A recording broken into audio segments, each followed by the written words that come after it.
All right. And we are live. Welcome back to Sloppy Sunday. We're joined by Bill from the Ninth Circle and Logan from Metal and Beer Snob. And we already have Celtic in the chat. Good to see you, man. Looks like there are a couple other people here. And so, yeah, I figured this would be a good opportunity to do like a live stream. I went to a show last night that was pretty cool and drank a little too much, so I will not be drinking tonight. It's all right. I got you. Yeah. And but yeah, and then talk about music for a little while. And but yeah, so how about Logan? What's been going on with you on your channel?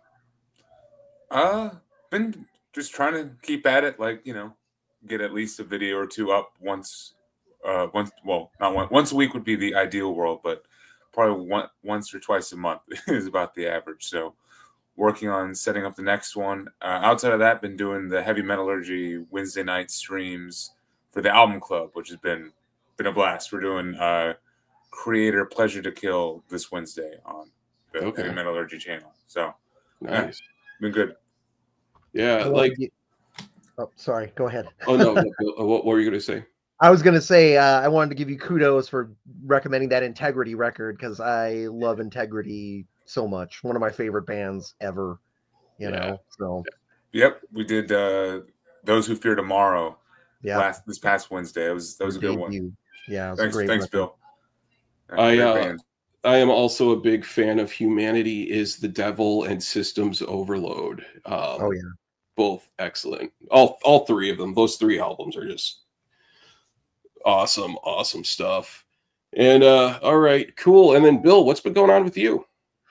So I just did a video for the contest. I had a 200 subscriber contest, so just did a drawing for that, and Anthony from Metal Miners won that, which was awesome.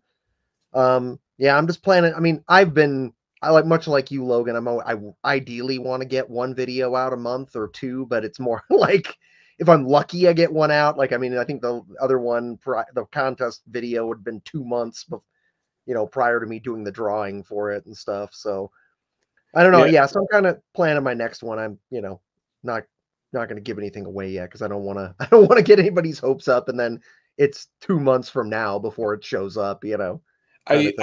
I was watching one of your videos, and I think it might not be the contest one that you're talking about, but you were going through a stack of CDs, and there was a Sissy Spacek CD there. Yeah, and I was like, whoa, that's some extreme stuff right there. The Sissy that was one of the it was one of the giveaways because I have it. That was like something. With Nuclear War Now, where there was a period of time where I think I did an order a couple of years ago, and big order, and he threw in a few free CDs, and it was stuff I already had, but Sissy Spacek is one of those things. Like I said, it's like crazy grind, like just spastic, out of control grind, and I was like, this is definitely going to test your patience, how much you like grindcore, because I mean, I love it, but like I said, it's not something you put on for just like a Sunday morning drinking coffee type listen or anything like that. It is not that. Yeah. Maybe not for you, Bill. Yeah. But some of us are true grind heads. Yeah. You're like, for me, yes. 7 a.m. Sunday morning, Sissy Spacek. Yeah. Yeah. The Sissy Spacek will definitely test your commitment to grindcore, but then also make you feel old too, where it's like when I'll put it on, because I have a couple Sissy Spacek albums as well, but when I put on, that's when I'm like, ooh, that's too loud, I need to turn it down. Yeah. Let's turn it down some. Do you find yourself doing the Hank Hill, it's toilet sounds? You're like turning into a dad and be like, turn that shit off.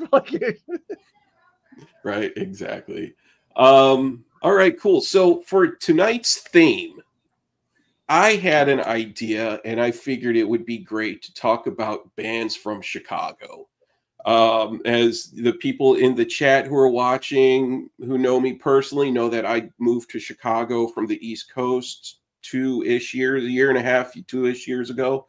And actually closer to 2 years. And when and then, you know, Chicago has like a really rich music scene, and you know, Steve Albini recently passed and everything. And you know, there's a lot about Chicago's history with music, and I think in a lot of ways it always is sort of, it is the second city where it's always in the shadow of one of the coasts, you know. And but yeah, and I thought, you know, Bill, because I know Bill has a history with the Chicago music scene, and Logan, and you know, knows a lot about a lot of bands from this area.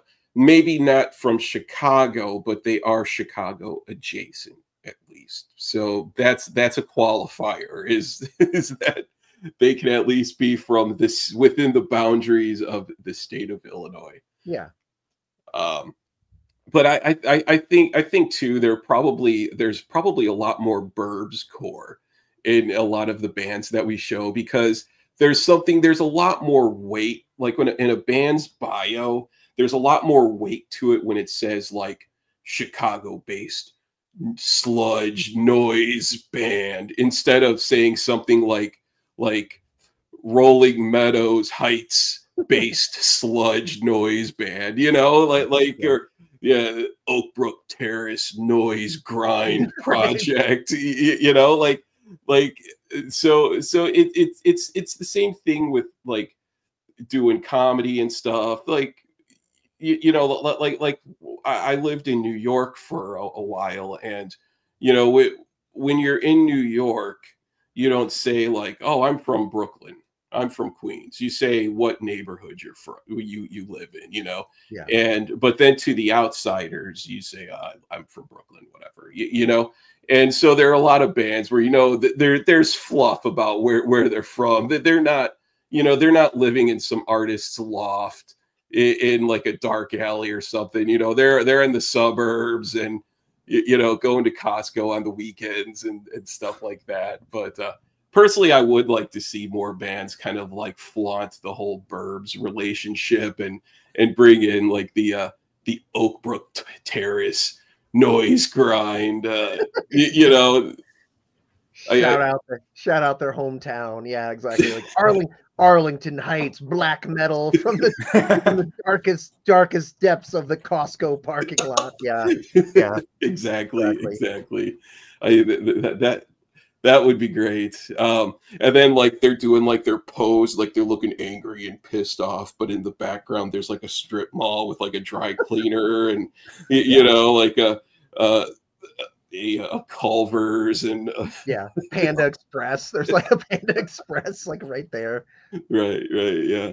But all right, cool. So what we're gonna do for everyone watching, we're gonna go around and we're gonna talk about any albums of any band that's from Chicago, Illinois, stuff like that. Kind of talk about the band, some new stuff, some old stuff, some stuff that isn't even really metal or hardcore, you know, pretty much, you know, anything. I know I have a few surprises to show, but I figured, how about what we'll do is I'm going to start off, and I'm going to talk about a band who has their first full length coming out this week. I'm actually supposed to get it in the mail Tuesday.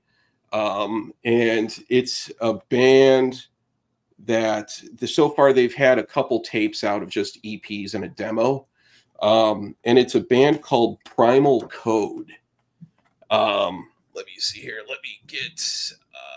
hold on. How do we do the whole like zoom in thing again? There should be like some dots on the left side of your rectangle. Yeah. And if you click on them, it should be like full screen or something. Oh, okay. Yeah, I think I can see on mine. There we go. There you go. All right. He's got it. So Primal Code, their first full length. Actually, I think it was already released.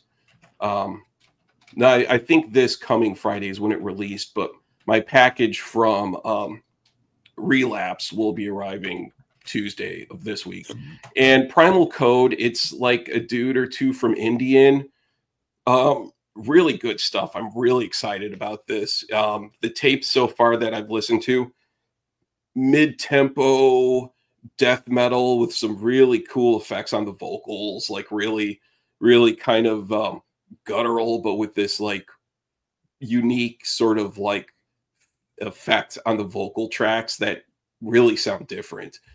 Good mid-tempo stuff. I hear like some immolation influence, maybe some suffocation. Really good stuff. Really excited about this and getting the full length from Relapse this week. So yeah, Primal Code. Check these dudes out. You can get on Bandcamp. They have the demo, which is 3 songs. Pretty raw, but like a good quality demo, but still pretty raw, which is awesome. This is a 4-song EP on like an orange shell. And then there's also a split that it doesn't look like it's available on a physical format, but the split is also very good as well. So I really like that a lot. So yeah, Primal Code. Good shit. Anyways, how about Bill? What do you got for us?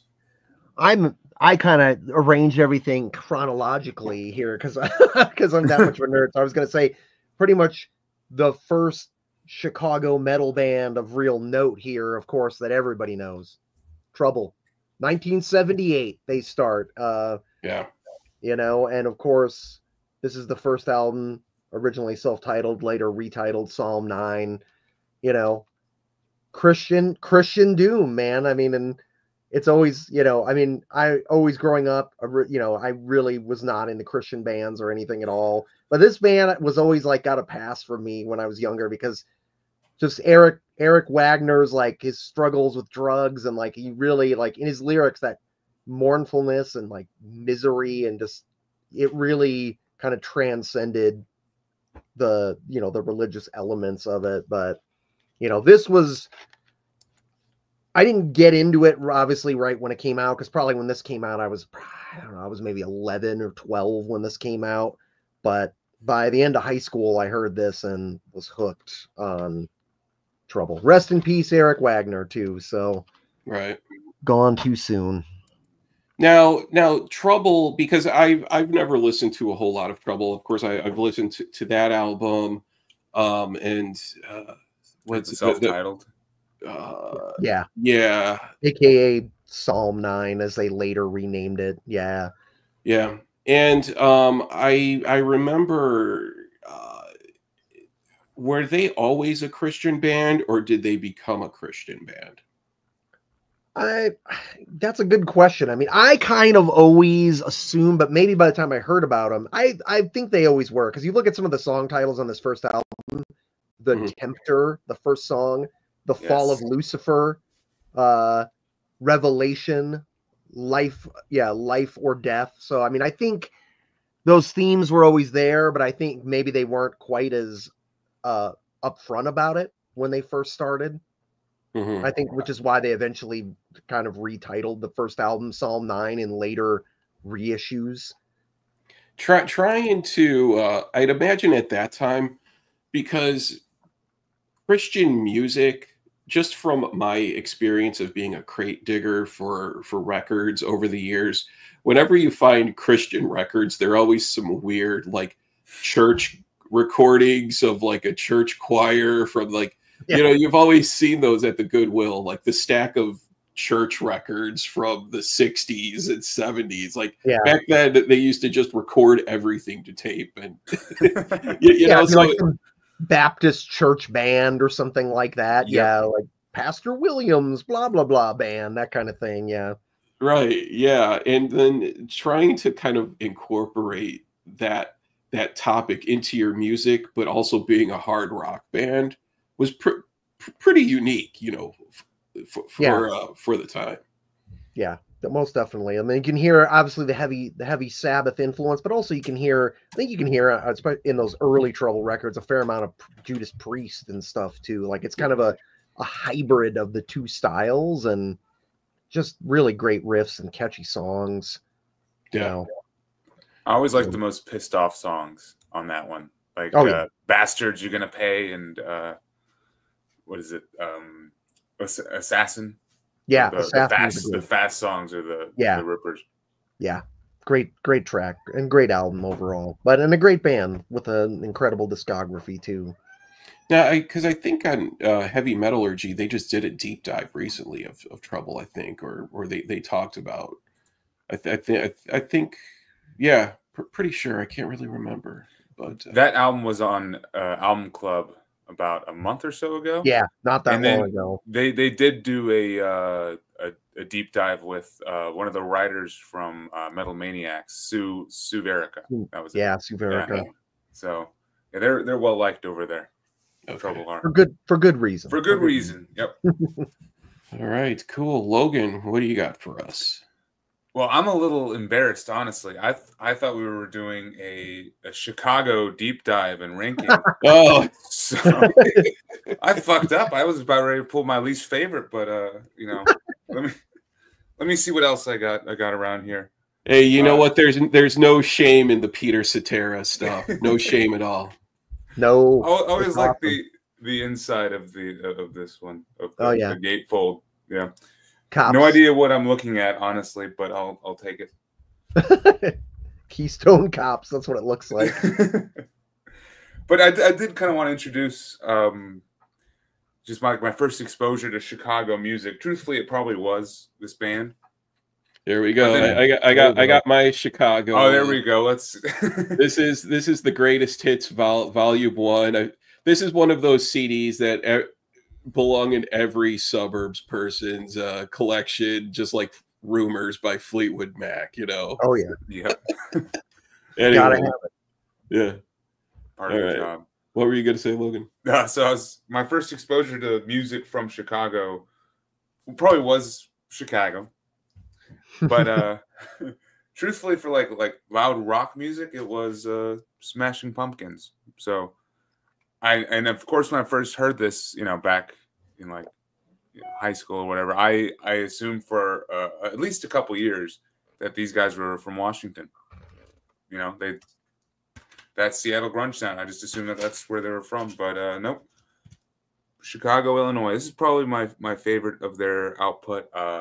The guitar tone on this album is phenomenal.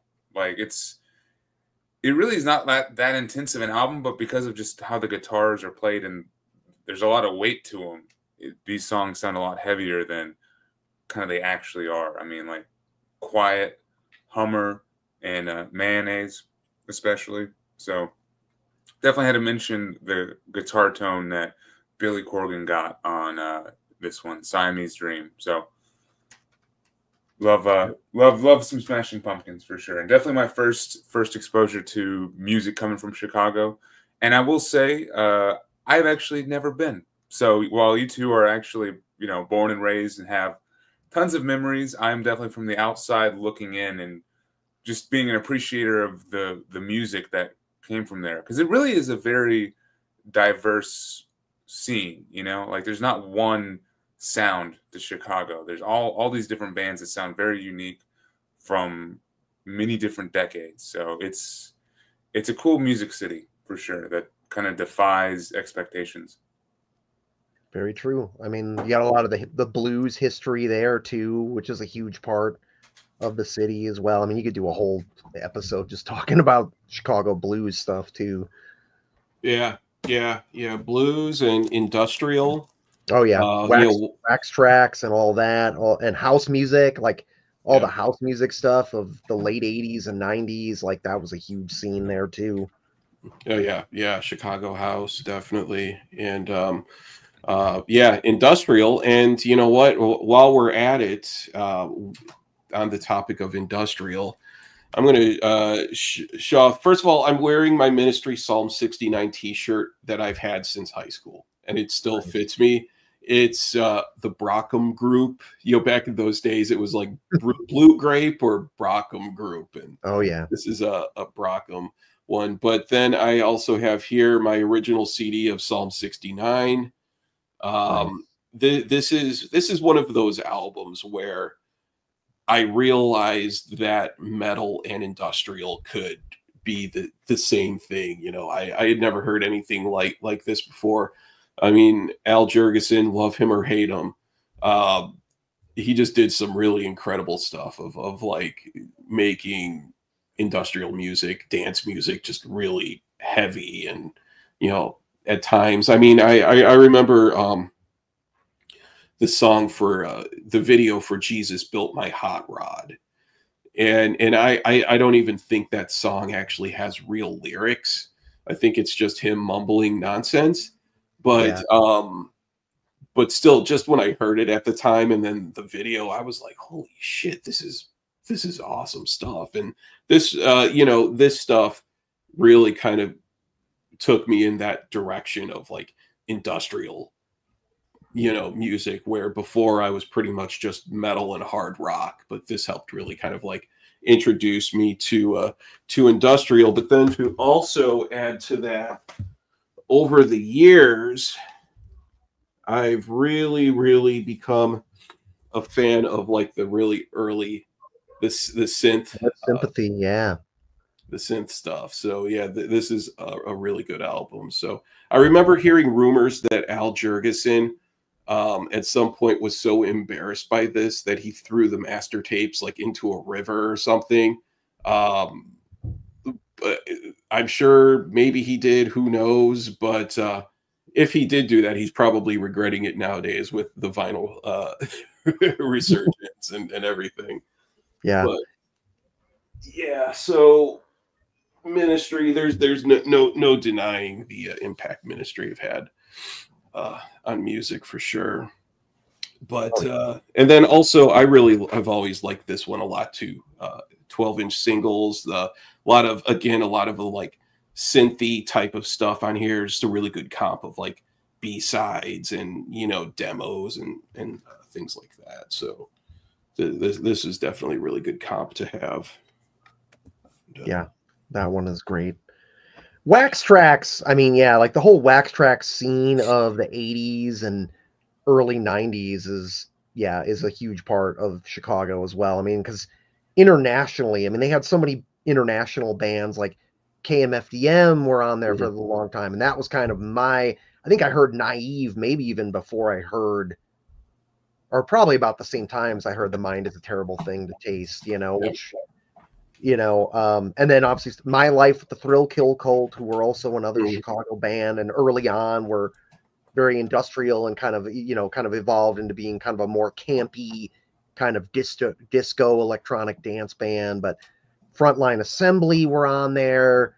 There were tons of side projects from Skinny Puppy members and stuff like that, like Cyberactive and Doubting Thomas and a lot of that stuff. They, you know, Download. So, yeah, Download, all that stuff. So I mean, Wax Tracks was just, and they had a record store. They had, which, you know, I only went to once, you know, when I was a teenager, but was just super cool. Originally, yeah. So I mean, they, you know, that I think they closed it up in the early 90s, but when they eventually they sold, like Wax Tracks was bought out by TBT, you know, I think after they got all that Nine Inch Nails money and stuff like that, they just bought Wax Tracks. And I think the guys that owned it were kind of done with doing a label and stuff, and we're like happy to just kind of ditch it at that point. But cash out and yeah, they were like, okay, yeah, you're gonna give us, I don't know, however, could have been millions, and they're like, yeah, we're good, that's fine, we'll sell you the catalog, it's yours. Right. Yeah, you know? yeah, definitely.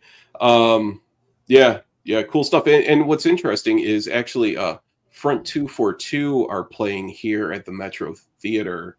Oh, nice. That's next month. It's something, I guess it's like sort of a multimedia type of thing that they're doing. I don't know. I mean, I'm like a 10-minute walk to the Metro, so I might just go to that and check it out. That would be cool. That would be really cool. Front 242 were always a cool band. Yeah. All right, cool. Bill, what do you got? All right.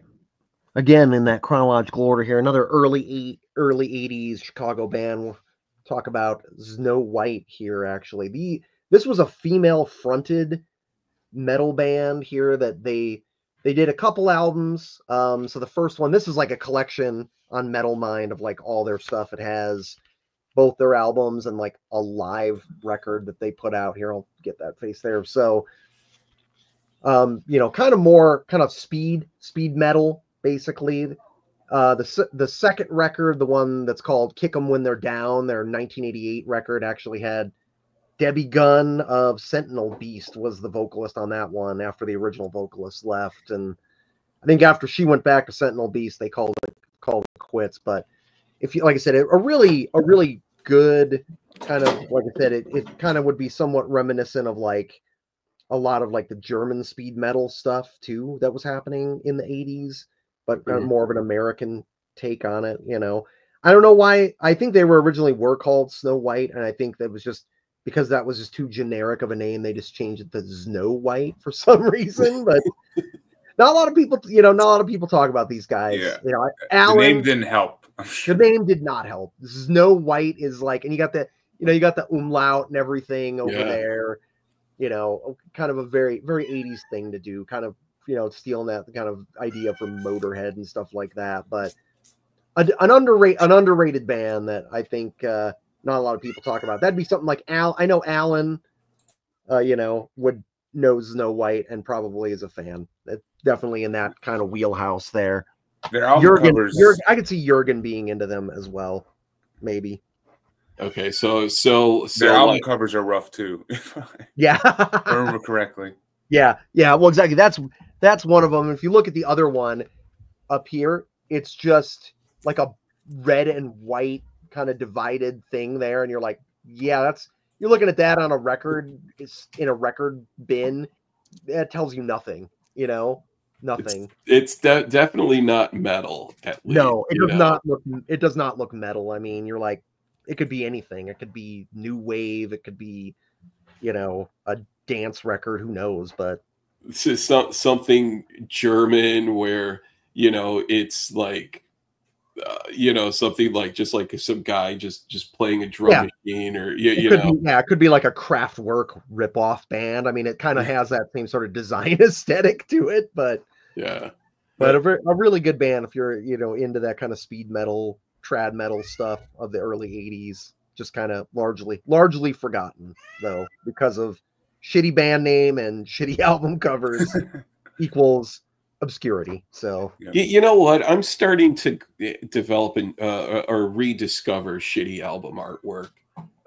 You know, I'm starting to, because one thing that I really get annoyed with is when you see like some album art that you could tell they just ripped from the internet because 3 other bands are also using, you know, the same artwork in some form, you know, or something that's just not like, you know, they're using an unlicensed version of a, you know, image of a painting or something, you know, so it's, but also too, the thing with album art that's getting annoying is I feel like there's a lot more better album art out there nowadays than there is music to go along with it. Like I've fallen into the trap too many times of like some awesome album art, but then you listen to it and it's just like really samey, or just like, you know, can I get my money back now? Yeah, you're like, how much just for the cover art, and then you can keep the record, you know? Like, I'll give you $5 for the cover, and I'll put it up in a frame, but the album you can keep it. Yeah. So, all right, cool. And all right, Logan, you're up. What do you got? All right. Well, first, how's the brewery scene up there? Is it all right? Is it the pretty solid? This is all I can find, and of course, you know, got to mention Goose Island. That's the stereotypical brewery from Chicago. But what were you saying? Sorry. The brewery scene, when I lived in Logan Square, there was a like Revolution is one of the local brewers. Goose Island, I think they're owned by Budweiser, or they are, or one of those. Anheuser-Busch. Yeah, like the one that I like a lot is Three Floyds. They make some really good beers. Actually, yesterday I was at Mariano's and there was a Pig Destroyer Imperial IPA that I almost bought. I had it in my cart and I was like, ooh, I'm gonna buy this, and you know, the package for the beer had Pig Destroyer type of art, and it was the Pig Destroyer beer, and I'm like, oh, I'm gonna buy this and check it out. But then I look at the alcohol content is like 10.5%, and I put it back because I can't do beer heavy IPAs like that anymore. I'll be so hungover the next day. Be shit housed for sure. Yeah. Oh yeah, yeah. I got to keep it like at around 5% in order to be functional the next day. But yeah, local breweries. Yeah, you know, the thing is there's another one by me called Good Times Brewing.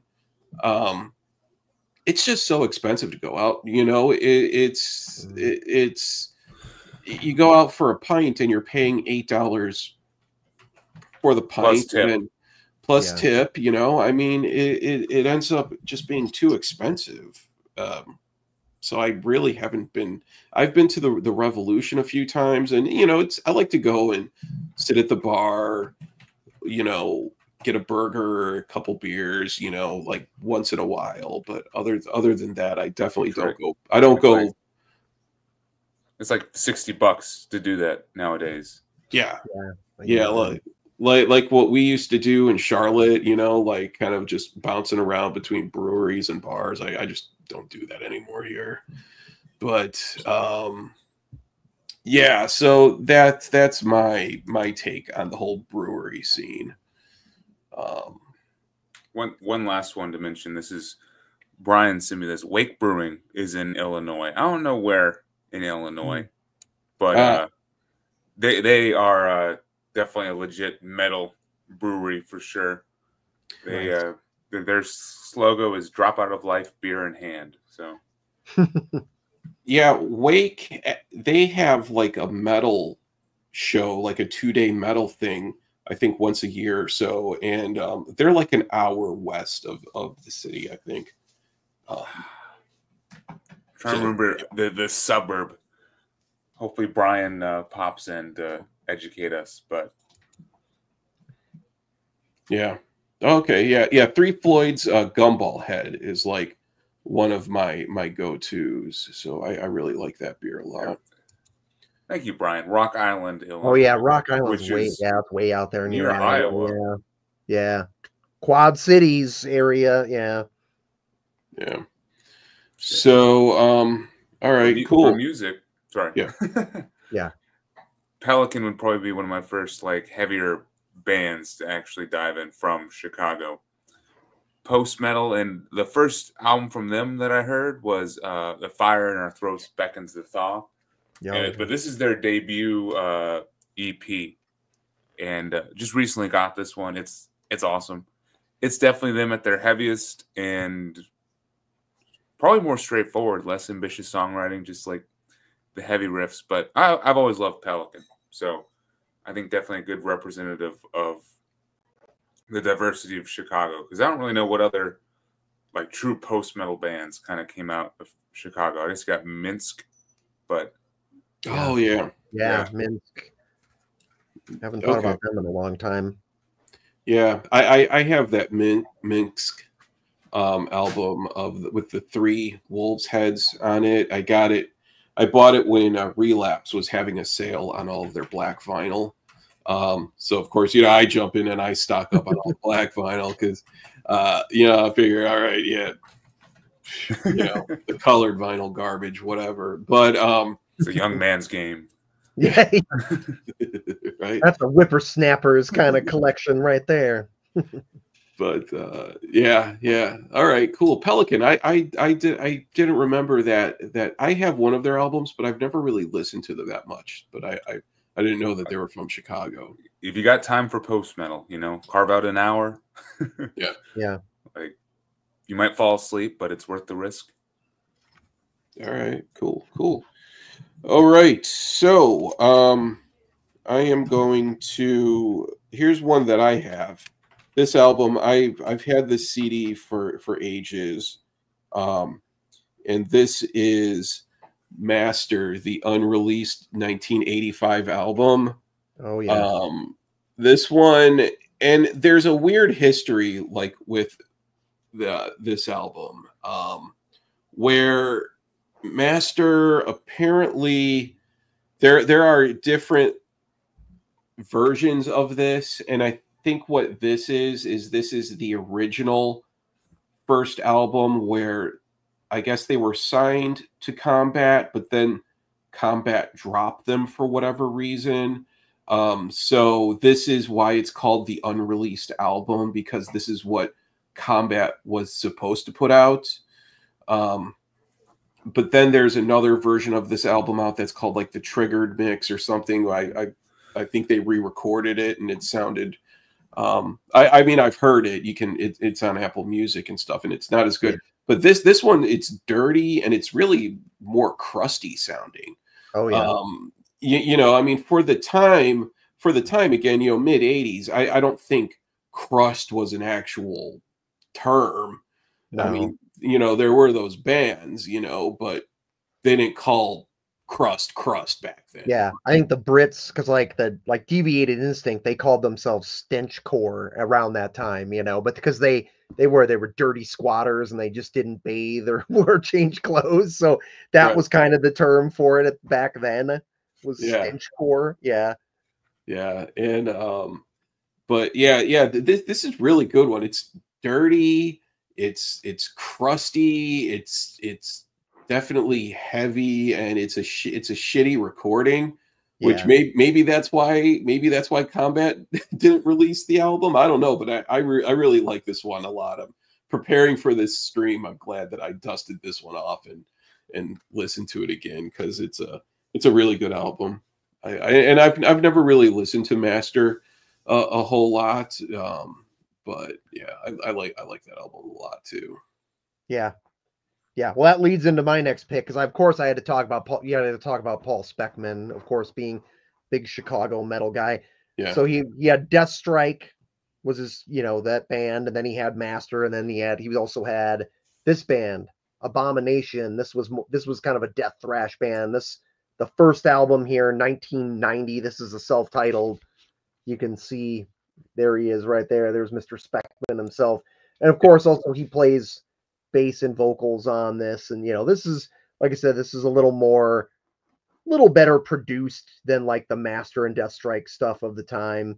You know, this came out, I think, the same year that And God Created Master came out as well. They did one other album after this that has kind of a really shitty album cover where it's like a building on fire or something like that, but this is really good stuff. Like I said, early death metal, you know, and it still has that thrash influence to it, which I'm always a sucker for that stuff. Mm-hmm. You know, I can never get enough of it. Like the way that early Autopsy had that, or like early Malevolent Creation and early Cannibal Corpse, you know, when you could tell they still had a lot of, like, they hadn't tuned down very much yet, and the vocals were still just starting to get kind of real screamy and stuff. So yeah. Abomination, a great Paul Speckman band there. Yeah, good stuff. And I think Paul Speckman, he pretty much is Master. I think it's just his project pretty much. He's been the only consistent member for a long. Well, I mean, I think the guys that he has in the band in the Czech Republic have been there for a fair amount, but I mean, he started it, like you said, in the mid '80s, so he's really the only original member for the last close to 40 years. So yeah. So all right, cool.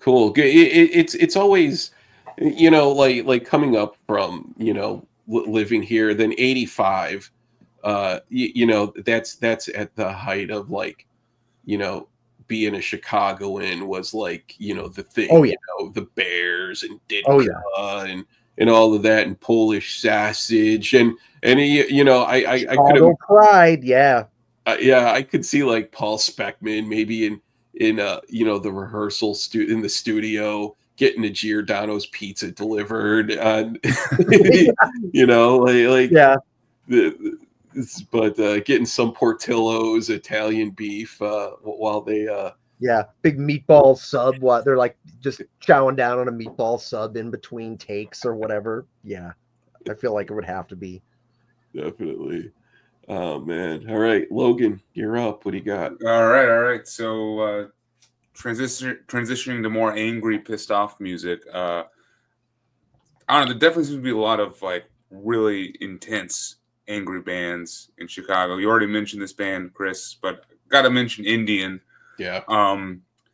This stuff, when I first heard it, I thought was like almost borderline unlistenable. It's like musical carpet bombing, basically. This is their last album, From All Purity, and I think this came out back in 2016. So it's been a bit. And are Indian officially like defunct, or are they just in one of those like active, inactive kind of like limbos? I don't know. Because they've played live within the past year or so, I'm pretty sure. They did play recently, yeah, and they've played a couple times, but not in Chicago. Like it seems like they only play on the road, or something. Rumor has it, I was talking to the dude who works at Meteor Gem, like maybe a year or so ago, and he said that they're working on a new album or something, but it's been a while. They get sidetracked, apparently. We got Primal Code coming out instead, so yeah. I'll take it. Indian are pretty awesome. I really love their whole style of like of just dirgy, noisy sludge. Really noisy. This album especially, I felt like they had almost a separate like noise element. I don't know if they have well, Will Lindsay's on this, or is he? Maybe he's the main guy for Indian, but he did like a stint in Wolves in the Throne Room and stuff. And but there is the noise is like a fifth member, if you will, for this band. Yeah, the grime and the mental illness. I saw them at Maryland Death Fest in 2019, and they were awesome. They definitely like were put on an excellent, show where it definitely felt like they were on the verge of a mental breakdown, in the best way possible, very cathartic. I pulled this Indian album, Guiltless. I really like this one a lot. I'd have to say this is probably my favorite. I think that's my favorite too. I just don't own that one. I would agree. Definitely the songwriting feels like a step up. Yeah. This is. I also have the Japanese version as well with the OB, and I also have the vinyl. I didn't really pull much vinyl for tonight, but so apparently Brian was tardy to the stream because I opened up the show talking about Primal Code. He did. Anyway. You found out. Yeah. Man. Well, gee, Brian, if you were on time, you would have known that we already discussed Primal Code. So, anyways, right. Okay, so my turn. I'm up. Do I have one here to show? Do I have one to show? All right, the Super Bowl shuffle. Chicago Bears. You can't have a Chicago discussion without bringing up the Super Bowl shuffle, and to add to this, my copy is autographed by none other than the punky QB known as Jim McMahon. Oh, what? Nice. So, no shit. Yeah. So, and I wasn't, this is 85. I was only a kid. So, but the person who I got this from was the one who got it autographed. So I know that for a fact. It is an authentic autograph. I wish Jim McMahon, I guess being punky means signing the anti-static inner sleeve. What you're supposed to do is sign the outer jacket so I could frame it and it would look cooler. But I actually need to do that. Maybe frame this or something. But man, the Super Bowl shuffle, not anything that really gets much playtime. Yeah. It's not a great song, actually. It's a novelty song. It's a pretty awful song. There's also Yeah, it's pretty bad. Well, the thing too that I love about this is that there's side A, which is the mix that we all know the video from. Yeah. Then there's side B, and there's an extended vocal mix. Because they're all such great singers that we need to hear more rapping and singing from them. We are the Bears Shuffling Crew. So there's an extended version of that. and then William the Refrigerator Perry gets an extra verse because gotta hear more of the fridge, man. Yeah. So I'll put that right. And then I still have the VHS tape of it from back in the day. It's classic. But yeah, good stuff. And that's when it meant something to be a Chicago sports fan. Okay. Okay, so I'm going to show something real here, something serious. Brian, I used to have the fridge G.I. Joe. He's in the comments. He's Danny, the fridge G.I. Joe figure. I used to have it. I sent away for it as a kid. Yeah. I had the Sergeant Slaughter one as well, actually. The fridge and Sergeant Slaughter. Long gone now, but... You know what? Yeah, I have a bucket still of my G.I. Joe guys.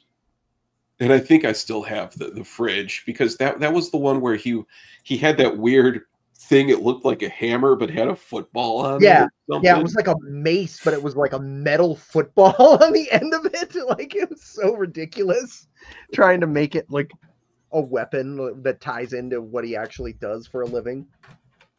Yeah. Brain Smasher, good to see you, man. Thanks for jumping in to say hi.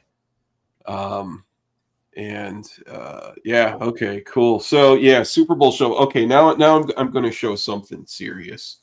So now this one is what should I show here? How about this one? Okay, this is Imperial Savagery, and there's a connection of like Lividity or like some classic old school Chicago death metal, Corpse Vomit are just like the two names that I know. I'm sure that there are probably a few dozen other bands, but Imperial Savagery, this album is really awesome. It's like I love that Angel Corpse type of sound, and that's exactly what this is. It's just right up that alley for the whole like Gene Palubicki Angel Corpse type of vibe. I really like this album a lot. It's good stuff for any of those Angel Corpse fans out there. Yeah, love Angel Corpse. Yeah. I'll check that out. I'm not familiar. Yeah, I'm gonna check that out too. Yeah. So Bill, just curious, just because you're from this area, and you've went to shows back in the day. Are there like any shows or venues that you went to that really kind of like you still sit back and think like, man, that was an awesome time? The first like punk band I saw Naked Raygun in 1990 because they had released what would be their last album around that time. It was called Raygun, Naked Raygun. That was I believe it was at the Cabaret Metro, which is still around. And yeah, I mean, it was a blast because they were one of like, the first Chicago punk bands. Them and the Effigies, they started around 1980 or so, and like they were kind of like the standard bearers for punk rock in Chicago for a long time because I didn't know this, but reading up on this and stuff again, like Albini was talking about, like I was reading some stuff where he talked about the early punk scene in Chicago and talked about how like, a lot of places like New York and LA after the Sex Pistols and the Ramones, like punk scenes kind of sprouted up there and were pretty successful. But in Chicago, it took much longer. Like the disco scene and like just kind of the bar rock scene was much bigger in Chicago. And so punk rock really struggled to find venues that would let bands play. And both the Effigies and Naked Raygun were kind of the two bands that started and really kind of forged ahead, kind of along with Big Black a little later. Because Santiago Durango was also in. He was in Naked Ray Gun at one point, you know, before he was in Big Black, like in the early days. Yeah, and that was always a fun show. I mean, I got a lot more like in the '90s stuff because, like I said, I was still pretty young, and my parents, I mean, wouldn't let me go to a lot of shows in the city when I was like 17 or whatever, like that. So I didn't get to go to a lot of them, but in the '90s, I'll kind of segue since I'm kind of talking about like punk and stuff there. Like in the '90s, obviously Chicago hardcore, there were some, and the power violence kind of scene there. 91, like one of the, I mean, I'd say one of the most important bands in hardcore of the '90s and maybe ever, Los Crudos from Pilsen, started in 1991, you know, and I saw them a couple times. Once I saw him in Minneapolis at this punk fest that was on the campus of the University of Minnesota, and they were just, I don't know.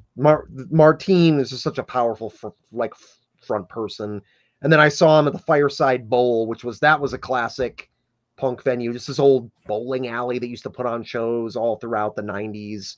And I saw them there with His Hero Was Gone and the British band Health Hazard, stuff like that. And I actually have a story there. So I was there, and I didn't really, the trains weren't, I wasn't sure I was going to be able to get back to my parents' house out in the suburbs. And I was like, shit, well, if I can't catch the train, how am I going to get back? And I saw the Mark McCoy from Charles Bronson was there because, you know, at the time, the drummer from Charles Bronson was in Crudos as well. This is like '96. And I didn't know him, but I was like, oh, I know those guys live out in DeKalb. They went out to school out there, and that was kind of out on the way to where my parents lived in the western suburbs. So just in between bands, I was like, hey, are you guys going back to DeKalb tonight? And they're like, yeah. And I'm like, well, can I bum a ride off you? Could you drop me off and, you know, out in St. Charles where my parents were living? And they were like, yeah, sure. And I got a ride back with them. But Mark McCoy, that whole time, he was super into black metal. He talked about Marduk and Immortal the entire time in the car.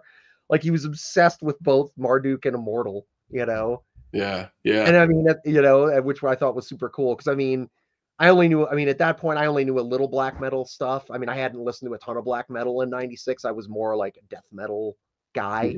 You know, I'd heard Transylvania Hunger, and I was like, what the fuck is this? I can't wrap my brain around it, you know? But he was all into it. So, and they were, you know, they were nice dudes. Just dropped me off. I tried to give them gas money. They wouldn't take it. They were just like, no, dude, it's fine. Yeah.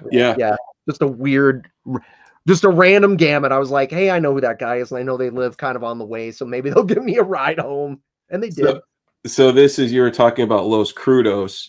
This is what I have. I mean, Los Crudos, there are how many? This is just the discography CDs. It's probably yeah, it's 74 songs on here. Definitely for like Chicago hardcore, because then the singer formed Limp Wrist. What was his band? The gay straight edge band, which is awesome. And X Limp Wrist X, yeah. And they had like some leather guys, like Tom Lynn type of leather guys on the album art. For hard, when I think about Chicago hardcore bands, you know, Los Crudos are definitely, you know, one of the ones that come to mind. And for post-punk too, or just like punk, like this big black, of course, you know, it's there's no denying the Albini influence in that whole scene. Okay, cool. And you know, I wanted to make one correction too. I accidentally said when I what was I talking about? When I mentioned Lividity, that it wasn't Lividity. There's a Chicago band. It's just I'm seeing the word, but I can't. Flesh Grind, maybe. I know that there was that band, that death metal band. For the Imperial Savagery, I said that there was a member from Lividity. It's not Lividity. It's another band. I can't remember, but it ends with a Y. I'm Okay. pretty sure. But yeah, so I'm sorry. I didn't mean to change the topic there, but I saw Brian correcting me in the chat, and I'm like, you know what? Just hold on there. You know, don't don't throw me under the bus like that. But yeah, you know, that's cool. Go Bill, but going back to what you were saying, you know, back in those days too, it's like Chicago is one of those, you know, because you're in the Midwest, but a band when they're just in a van on tour, they got to play shows to make money. And you know, like up and down the coasts, that's fine. You know, you can do Boston, New York, Philly, you know, do all that. Yeah, cities are close. Yeah. Right. But then to come out and play Chicago, it's like, okay, well, you need to do shows along the way to get gas money. Where can you play shows along the way besides, okay, Chicago? Then you could do Minneapolis, but I mean, it's sort of like, and then to try to go west too, that would probably be even a bigger challenge. How do you even get out to Chicago from like the East Coast, like North Carolina? Are you hopping through Tennessee or like Kentucky or something? Like, yeah, probably would be going through either Kentucky and stuff like that. I mean, you can cut through. You could go through Pennsylvania and Ohio. And there's some Indiana. show cities in there. Yeah. You could, I mean, you know, you could hit Indianapolis. I mean, it's, you know, or you're like, obviously like Cleveland in, you know, Ohio. You could do that. Maybe Cleveland, maybe Cincinnati, some places, smaller places like Dayton too, like Dayton, Columbus, like hardcore bands. A lot of times they play like your college towns like that. They might hit like Cleveland and Columbus and Dayton, and then go to like maybe Indianapolis or Bloomington, Indiana, you know, which I think is where I think Purdue in Bloomington. It might be in Bloomington, but and then, you know, you could even go up through Southern Illinois, maybe hit like Champaign, Urbana, because that's a big college town too, you know, for metal bands wouldn't typically do that, but like hardcore bands, yeah, you'd be playing all those like college towns because you could always find like a place to crash, somebody's little dorm room or some little, you know, punk house somewhere, you know. Yeah. Crash. Yeah. But, you know, but again too, it's like, you know, talking about like the pre-internet days. Oh yeah. When, you know, to get booked, you know, you gotta know people and know the promoters and you know, to try to get booked on shows. So it was definitely, you know, back then a lot more DIY than nowadays, where you have a band camp and you have everything online. That Instagram, you could just be like, oh, the venues might have their own Instagram page, and you could just like DM them and be like, hey, my band wants to, you know, play here. Here's a link to our Bandcamp page, and then it's like, oh, cool, yeah, we'll book you, you know. Well, and then actually, you know, one thing that's interesting, what you mentioned about Fireside Bowl, is when I moved to Chicago, the apartment that I rented for the first year that I lived here was like a half a block from Fireside. Nice. And because I didn't even know that they used to have shows there back in the day, but I was on YouTube and I was looking for Hell Nation videos, and there was Hell Nation live at Fireside Bowl, you know, in like 1999 something. And I'm like, what is that? The Fireside Bowl that I could just see outside of my living room window? Yeah, you're like, that's a thing like down the street. Yeah, it was. Yeah, it was. So yeah, that must have been pretty cool. All right, cool. Actually, Bill, you're up to show something. Okay, your turn. Well, let's talk about another important Chicago kind of early death thrash band too. This is the only vinyl I pulled, but Devastation here. This band only existed about a year, actually, but these guys were kind of, I think Terminal Death were from Chicago. That band that I heard about much later, that were kind of like a proto death band. But these guys were like pretty awesome death thrash. This is basically their complete discography. Mm-hmm. They has an unreleased album they recorded in '87, plus the two demos. So this guy here, Pat Buckley, this drummer, he went on to be in a bunch of other Chicago punk and metal bands. He would be in the Vindictives later on from like 91 to 96. He was also in that, there was that band from maybe about like 6-8 years ago that was Satan's Hallow, that was from there. That was kind of more of a trad heavy metal band. He was the drummer in that band too. So he's still playing in bands, and this band started in 86 with him. So, and this stuff is, like I said, just savage early death metal. So really good stuff. I gotta say the proportions of that demon is all off. I don't know. Oh yeah. His lats are crazy. I know, but he's been skipping leg day or something, right? Yeah, I know. He needs to spend some more time. J Dog would not approve of his leg build there. How many squats are you doing, brah?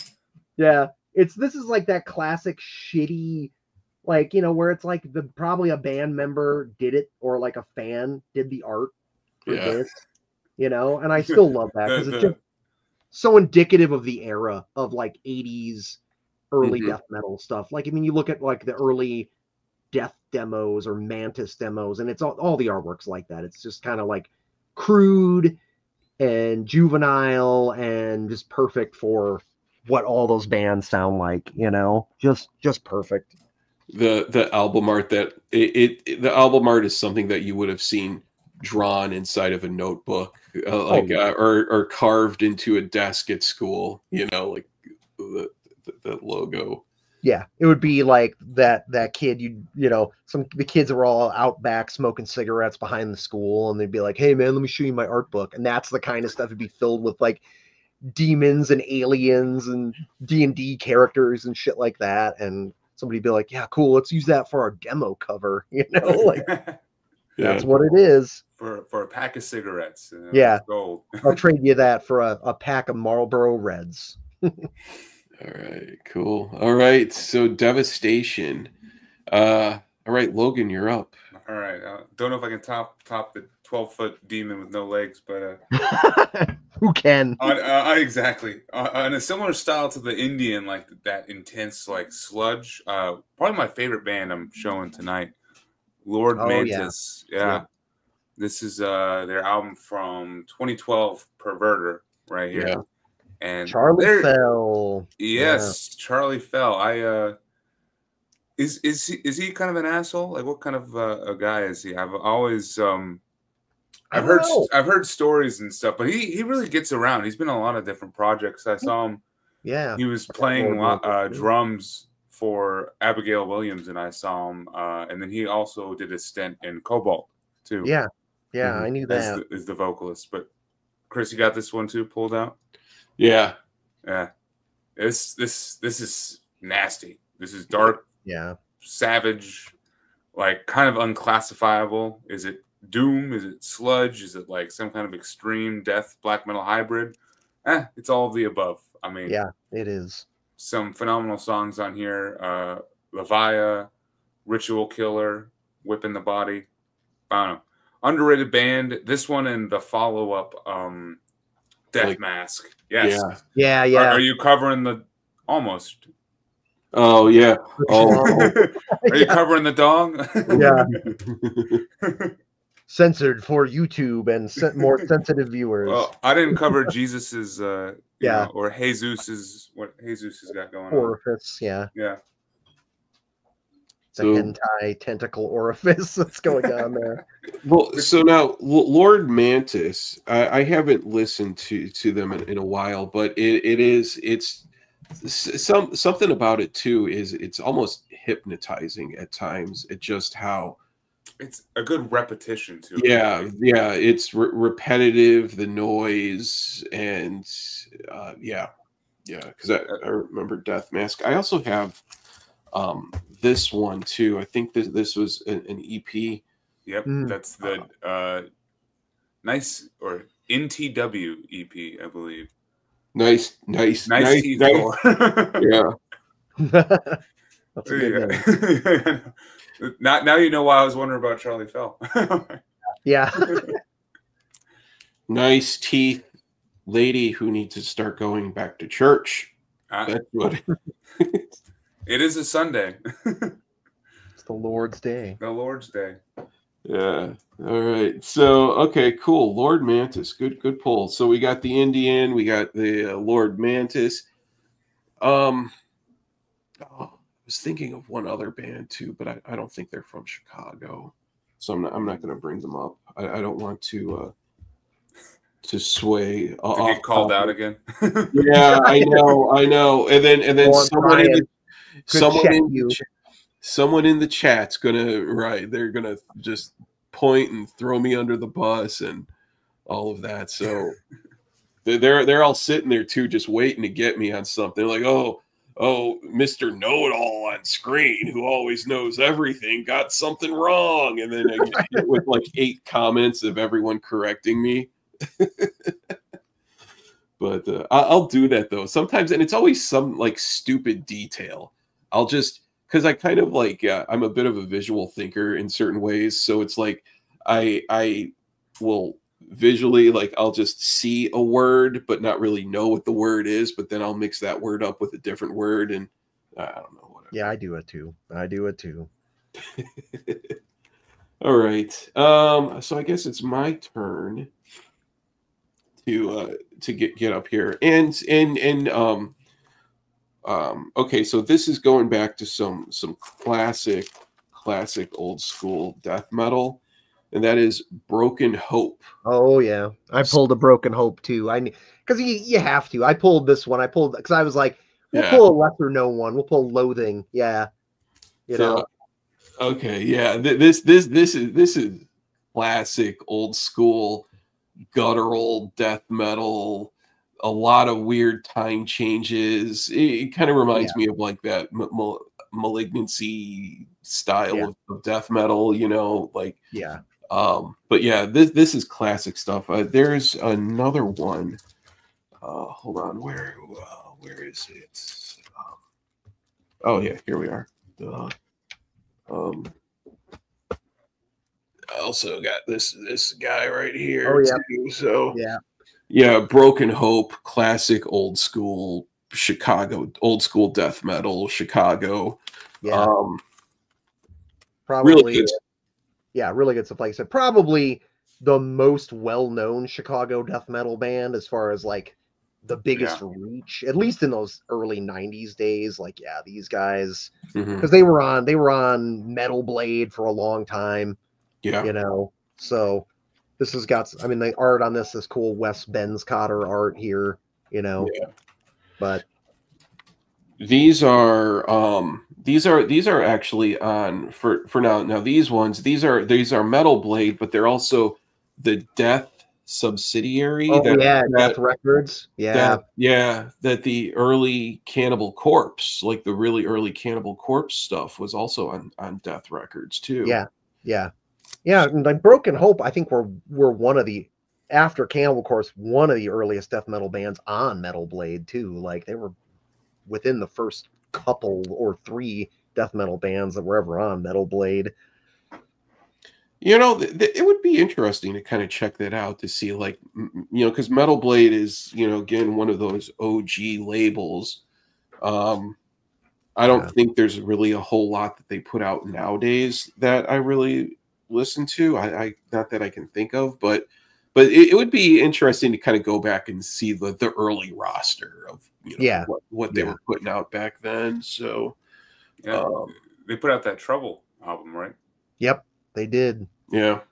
I mean, in the 80s, they put out a lot of classic 80s stuff. Obviously, early, you know, those early Slayer records and God, I mean, the list goes on. I mean, I'm drawing a blank, but I mean, just like the first, you know, like Show No Mercy and Hell Awaits and Haunting the Chapel. I mean, that alone, legendary stuff, you know, like. Yeah. There's I like this too on the liner notes here. It's, for more info on Broken Hope, please write the fan club. Remember sending fan club mail, and enclosing the P.O. box. Okay, it's in Gurnee, Illinois. Please send at least 3 U.S. postage stamps for a guaranteed reply. Yeah. With 2 exclamation points. Or like including a self-addressed stamped envelope, and it's like, we'll throw like a merch form and like a little personal note in there to you, kind of thing. Yeah. Yeah, the Good old days. Yeah. Self-addressed stamped envelope. I saw Broken Hope play Maryland Death Fest sometime in the early 2010s, and that's the only time that I can remember that I've seen them. But it was really good shit seeing them. Yeah. So yeah, I always like it too because I can really pick out the Chicago accent. So when you hear someone and they're like, all right, Maryland Death Fest, like when you can really pick out the Midwest accent. Yeah. The South, especially the South Side Chicago accent. Yeah. And it's like, what's going on, Maryland? Yeah. Yeah. Very nasal. Yeah. All right. Okay. So Bill, you're up. All right. Well, we'll continue on the death metal front here. You got to talk about these guys. Giants, another band that's a giant, been around forever. Cyanide, of course, still going strong all these years. This is a descent into hell here. This is the second album. I mean, you got the Venom tribute photo in there, like that. That's basically the same photo that Venom took on, I can't remember what Venom album, but yeah, like these guys are just meat and potatoes, very kind of mid-paced, crushing death metal, and they've been doing that same style for 30 plus years, and they do it better than anybody. I mean, they don't have a bad record. Everything they put out, I think, is good to great, so still going strong. Mm-hmm. And I saw them, they played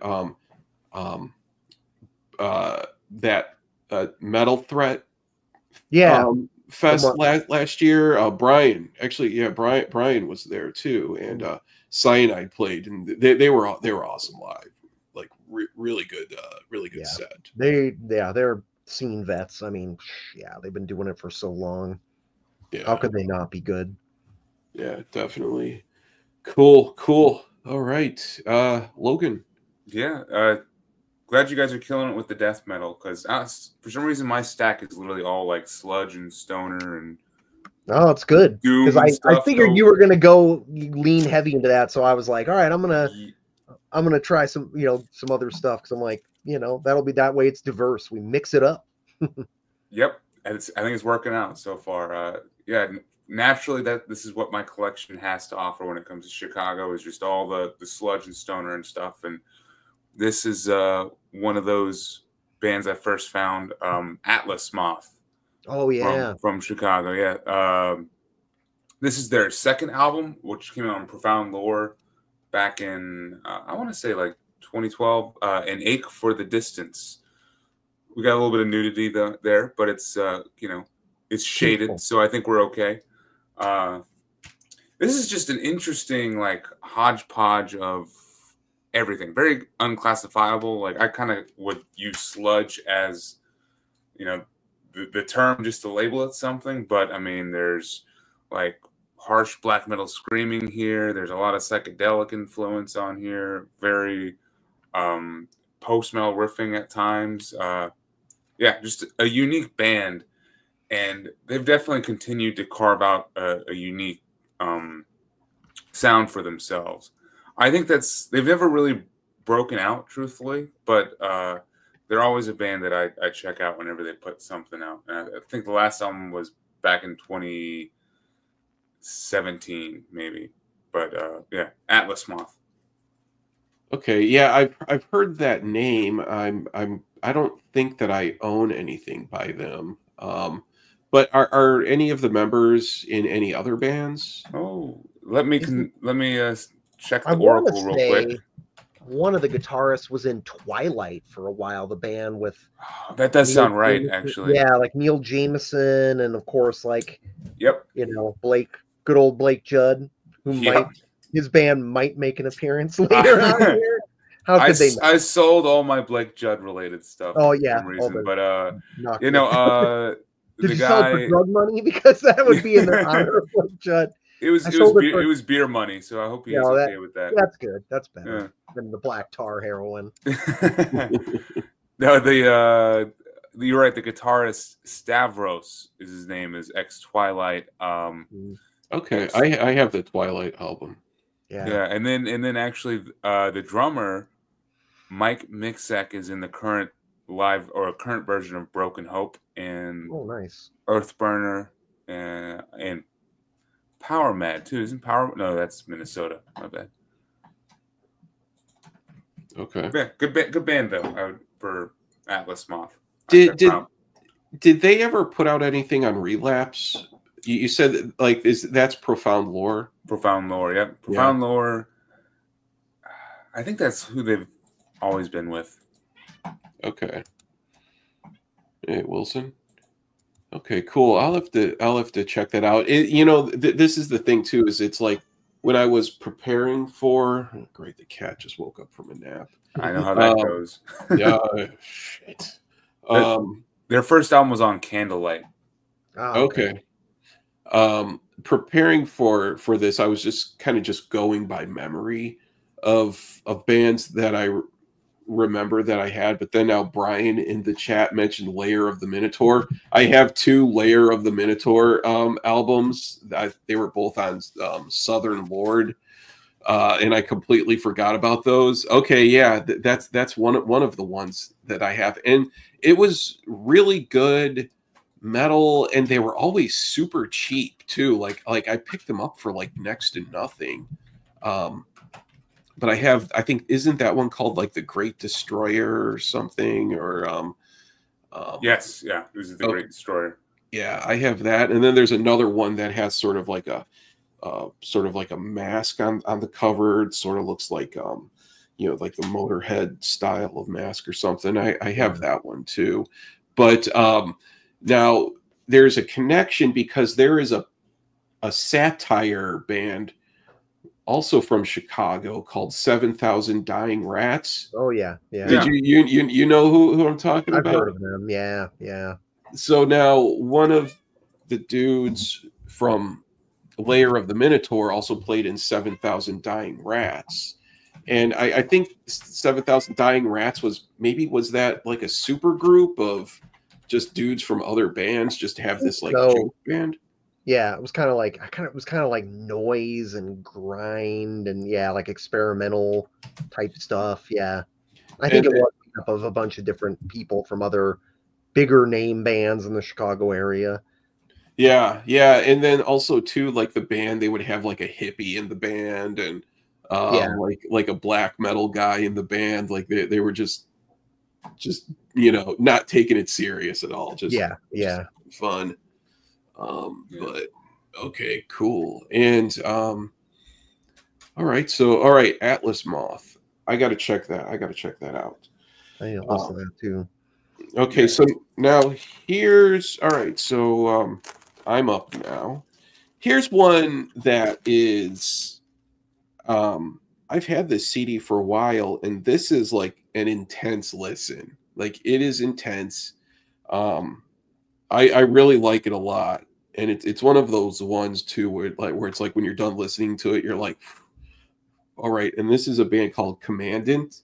Oh yeah. Storm Legion. This one is it's really fast. But not like somehow I got the thumbs down for comment. Somebody was like, no. Man, I'm already getting the thumbs down here. Come on. Yeah, what the fuck? This is really good. It's sort of like some crazy effects on the vocals that are like but the thing that really stands out about this one is the percussion. Just because it's like the whole album just sounds like it's just one song, and most of it, like the tempo is mostly the same, and it just sounds like they just went and just recorded the whole album in one take, and I really like it. But it's really like aggressive and just relentless. It's really good stuff. I like this a lot. Yeah, makes me think of like Conqueror and stuff like that. It's kind of that really aggressive black death metal type stuff. Yeah, almost war metal, but not quite. Yeah.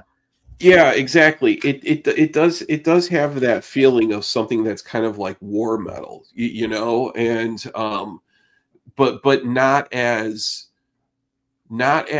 fast as like Black Witchery or any of or Revenge or anything. Not as fast.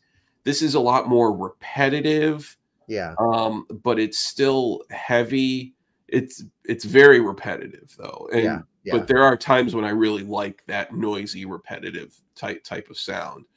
But it's just, it doesn't slow down at all. It's just one song right after another of just, and then the next song, you know, they're like no breakdowns or anything, no solos.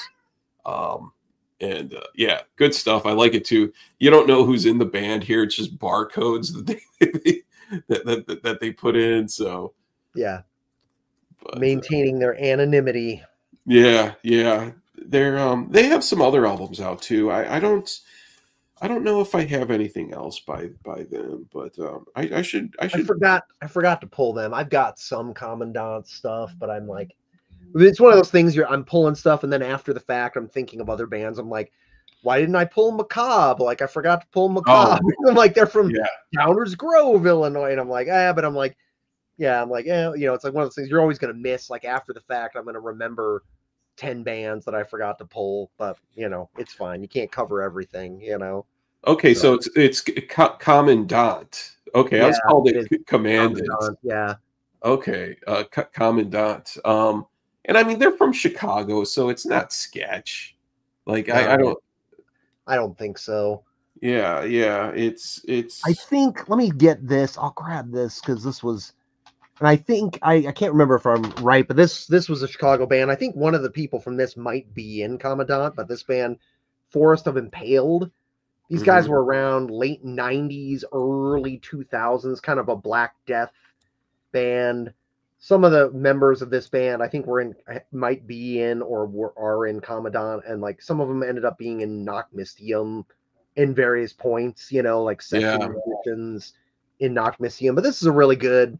You can find this cheap anywhere. This is like it's on Red Stream. They had 2 albums out. You can find this like anywhere in like on Discogs. It's probably like a $4 CD, you know.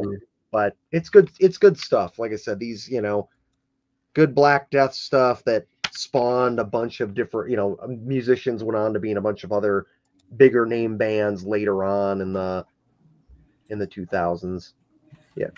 Yeah. Okay. All right. So okay. Yeah. High defamation TV. He does have a point. Hailing from doesn't preclude a band from being sketch. Yes, I know that. I mean, I've checked them out online before. I mean, I've had this for a long time, but I've checked them out online. There's nothing that to me seems sketch about them. But yeah, I mean, I like it. I mean, for all I know, because also I don't read lyrics or anything. They could be singing songs about deep dish pizza, you know, stuff like that. I wouldn't have a clue, but I don't believe that they're sketch. But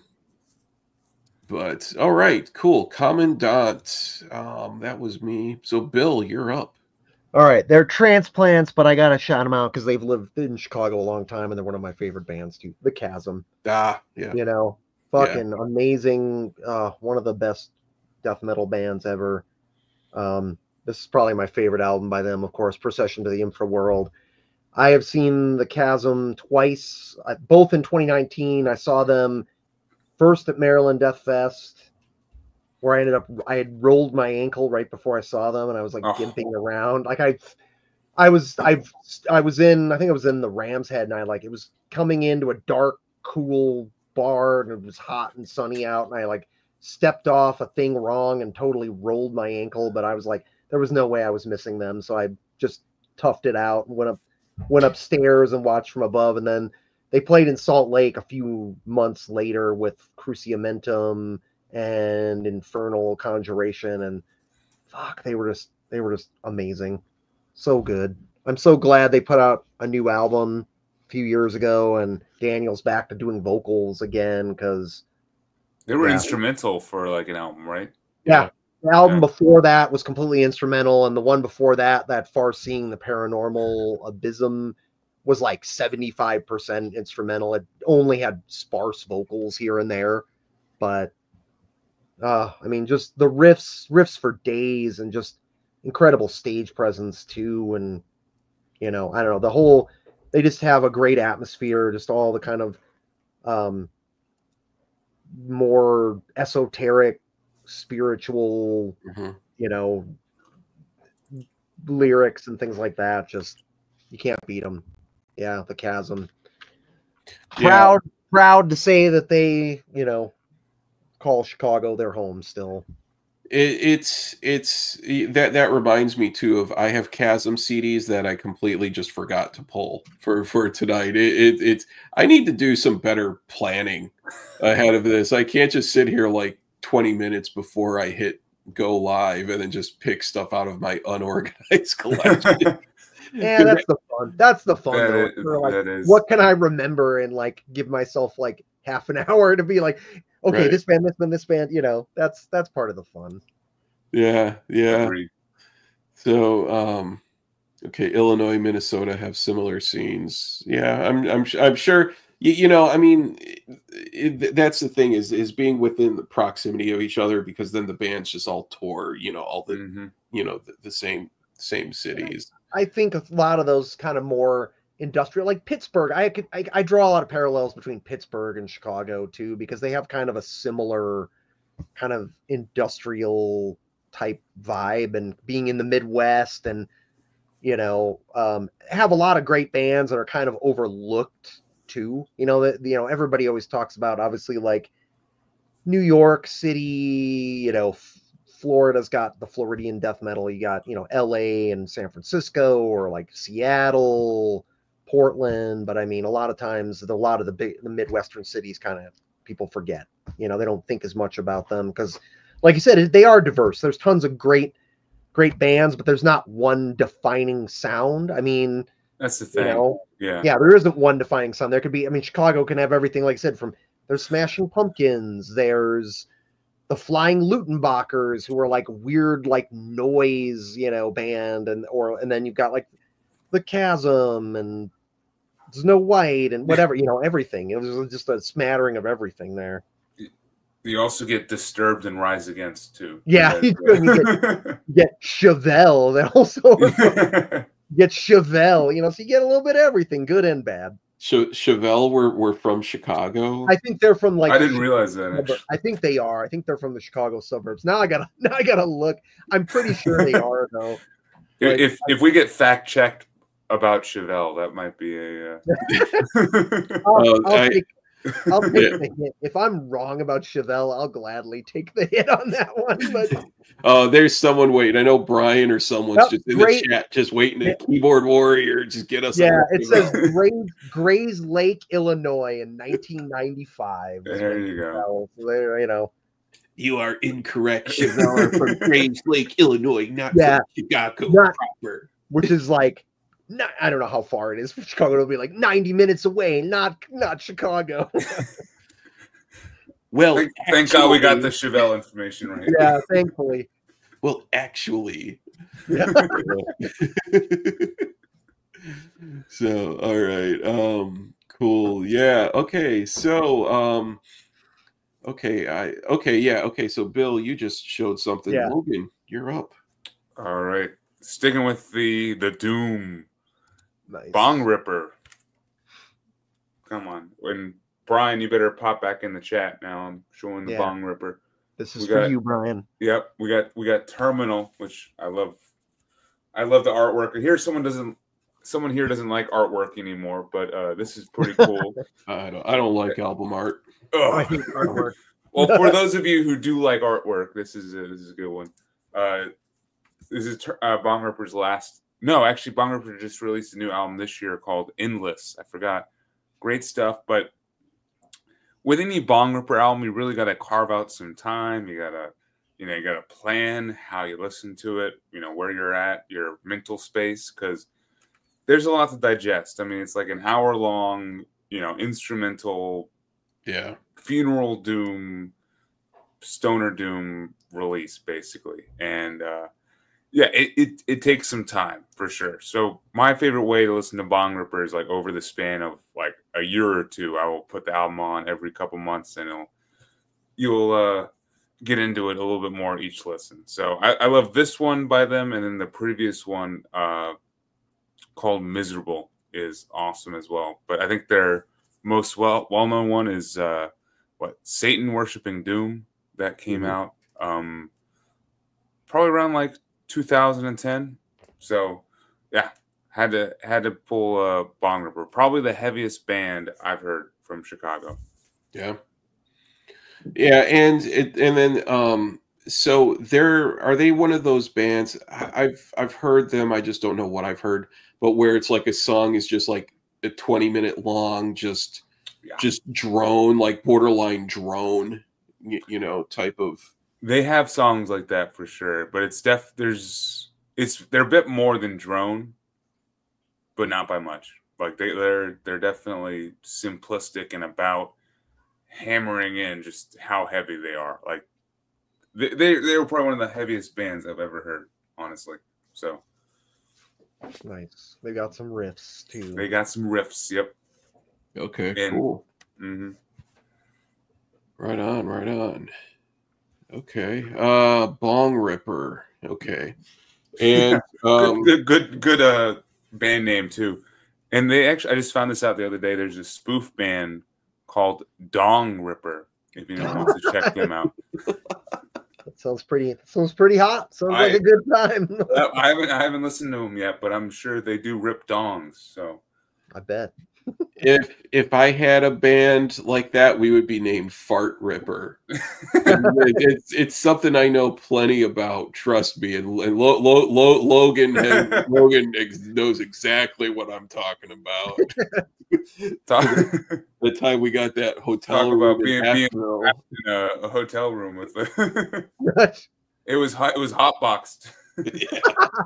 Hot box flatulence right there. Oh man, I'm telling you, it was a night of us drinking, eating pizza, and man, reaping what we sow. Yeah. And nice. Man, I think that was when Weed Eater played. I think in Nashville. Yeah, and man, it just did not agree with my my digestive system at all. All right, cool. Yeah, don't get me started on bathroom stories, because I could just go on all night. So that's a separate stream. Yeah.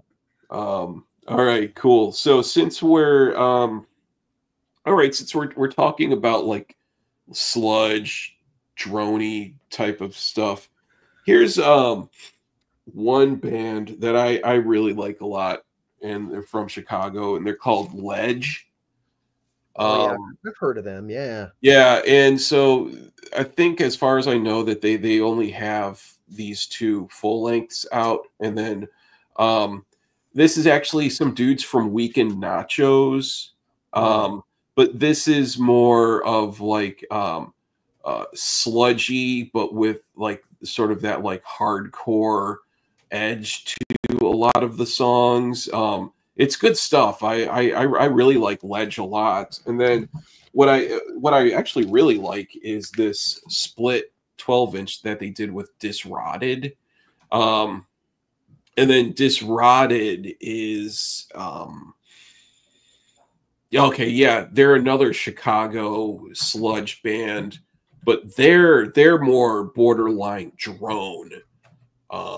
Where this, but with shrill screaming too, like a song that's like 20 minutes long, sludge, borderline drone, but just shrill screaming over it, for vocals, which I really like, shrill screaming type of vocals. And So Disrotted is really cool. I have another split here that is Disrotted, a split off of Obliteration Records, and but yeah, good stuff. But I really like, actually, out of everything that Ledge has put out, I really like their song off of this one the most. But yeah, Ledge is really good stuff.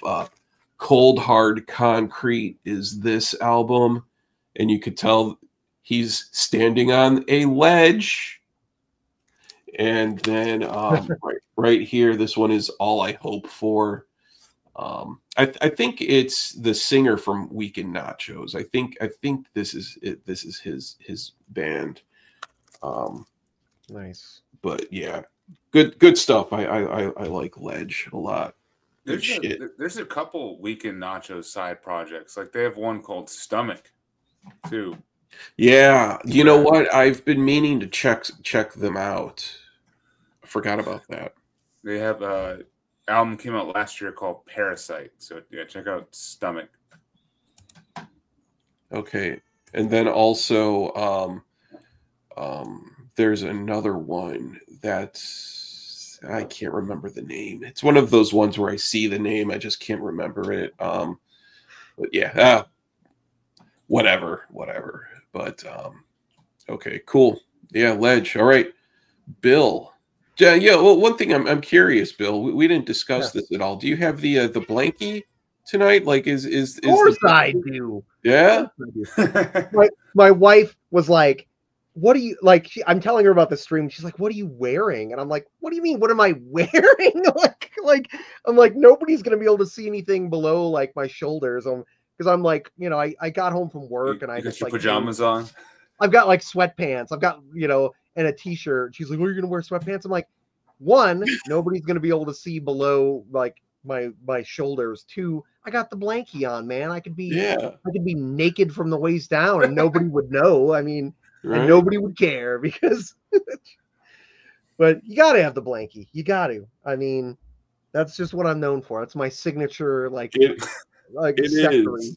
Signature accessory. So you know what? I like a good blankie. I really do. I'm one of those ones too. Like I always have like a throw blankie or something on the couch. You know, especially like it's November, it's chilly outside. You know, staying warm and cozy. There's nothing wrong with that. There's nothing. That sounds pretty metal to me. Being cozy, right. Fuck. All right, last death metal one. Well, we'll do two here. So I didn't have Usurper is like a pretty well-known Chicago band. They were very Celtic Frost worship stuff.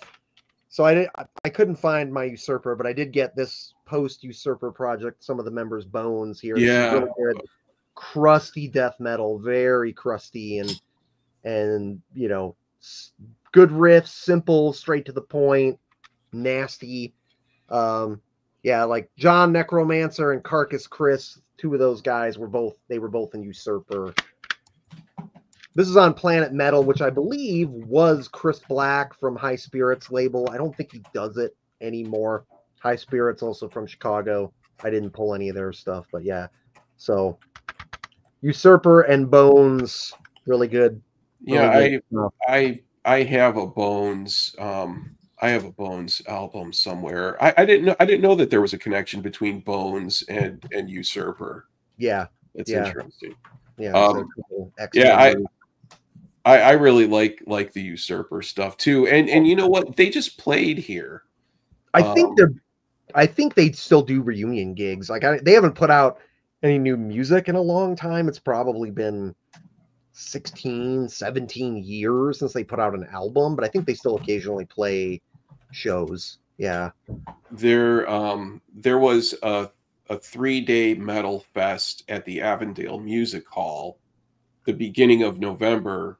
I mean, like probably just like, I think last weekend. Yeah, like a week or two ago.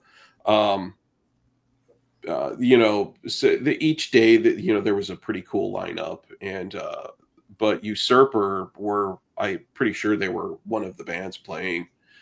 I'm sure that like all of those Chicago bands, you know, for any city, like there are always those bands that are on speed dial for Uh, when an overseas band can't get into the States for some reason. You know, a yeah. promoter always knows, okay, we can call them, and then they can always play when the so-and-so has visa problems. And so I'm sure Usurper, kind of like Gorgasm, you know, they're another one where they're just always on every promoter's speed dial. Yeah, they're like, if Sodom can't make it, Usurper, like for Chicago, or we'll be there.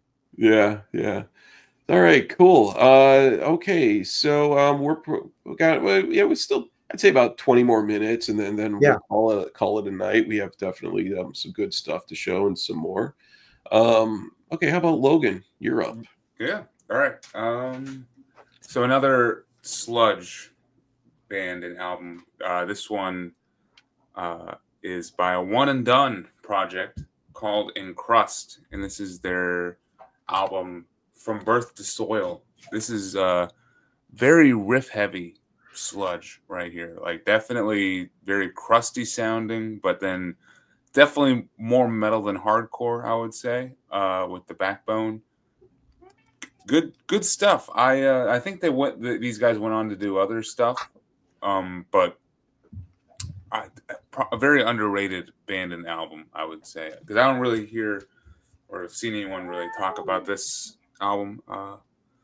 So definitely wanted to mention it. Encrust. What label is that on? Oh man, Density Records. Oh, whatever the hell that is, or Workhorse Music Group, if that narrows it down. This came out in like 2012. So yeah, good stuff. If we got 20 minutes left, you say you want to check it at the 2-hour mark? Yeah, we'll try to wrap that it up. fair. Cool. That seems good. Cool if I show one more just in an effort to squeeze Sure. my shit in here. Yeah. Another must for Chicago. You got to talk about Yakuza real quick. Oh yeah. So this is on Profound Lore of Seismic Consequence. What a weird band. What a weird, just all over the place kind of a progressive, avant-garde, post-sludge band. I don't know. Cool stuff. I've only really started listening to these guys within the past year, so still get into it. But just wanted to give them a quick shout out. Okay, I didn't know that they were from Chicago.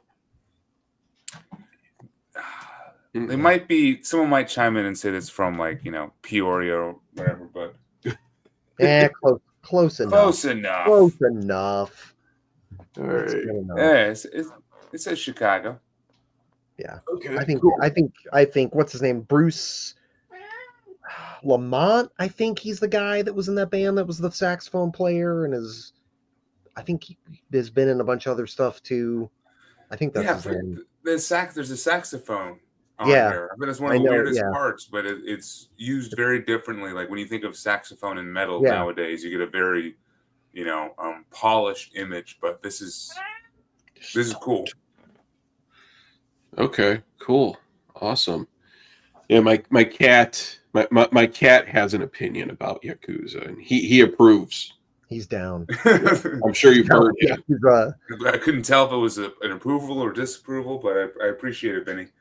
Yeah, Benny approves. All right, so my turn. Now this album is something that I picked up recently in a used bin, and this is one of those albums where you buy it thinking that it's one band, but then it turns out to be a completely different band, but with the same name. Have you guys ever run into absolutely. Yeah. Yep. By the wrong band, the wrong whatever band. Yeah. Right. So now this is by a band called Misery Index. and not that Misery Index though, right? Nope. Yeah. Not the X-Dying Fetus Misery Index. Yeah, exactly. So I bought this thinking that I was kind of like Misery Index, like, wow, this must be like a really early release by them, of this doesn't look like that whole death grind, you know, the type of sound of that Misery Index. I was like, I might as well just pick this up. Maybe it's a demo or something. And no, it turns out it's this Chicago-based band from the 90s called Misery Index. And it's actually pretty damn good. It's more along the lines of like a post-punk type of sound, but also with that, you know, that Chicago noise rock element to it too.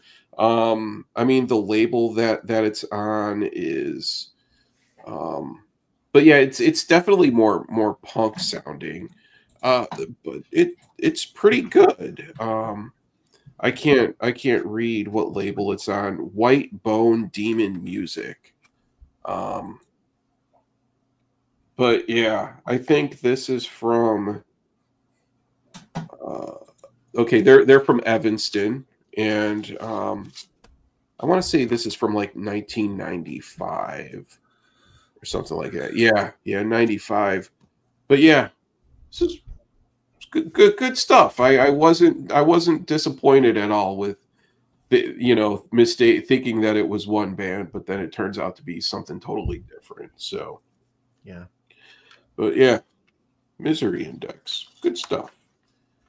And all right, Bill. Well, as I mentioned, so I didn't pull any Judas Iscariot, but technically, you know, he's from Illinois. Akhenaten was from Illinois. I know.